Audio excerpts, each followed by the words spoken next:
भावली धबधब्यावर पर्यटकांवर हल्ला करून दहशत माजवणारे अखेर पोलिसांच्या जाळ्यात अडकले. नाशिकला हादरवणाऱ्या भावली हल्ला प्रकरणात पोलिसांनी मोठी कारवाई करत मुख्य आरोपी आकाश भोईरसह 3 फरार आरोपींना ताब्यात घेतलाय.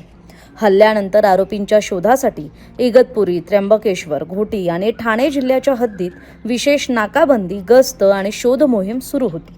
पोलिसांच्या पथकांनी रात्रंदिवस आरोपींचा माग काढला.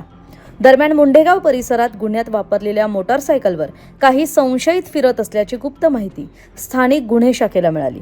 या माहितीच्या आधारे स्थानिक गुन्हे शाखा आणि इगतपुरी पोलिसांनी संयुक्त सापळा रचला आणि तिघेही आरोपी पोलिसांच्या जाळ्यात अडकले.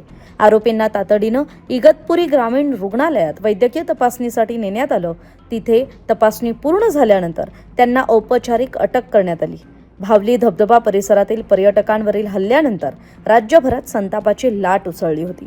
आता मुख्य आरोपी पोलिसांच्या जाळ्यात आल्यानं या प्रकरणाचा तपास निर्णायक टप्प्यात पोहोचला असून पर्यटकांच्या सुरक्षेबाबतही पोलिसांनी कडक पावलं उचलायला सुरुवात केली आहे. महाराष्ट्रातील सर्व बातम्यांचे विश्वासार्ह व्यासपीठ.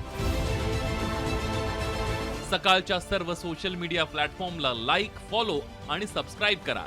तसंच सर्व नोटिफिकेशनसाठी बेल आयकॉन प्रेस करायला विसरू नका.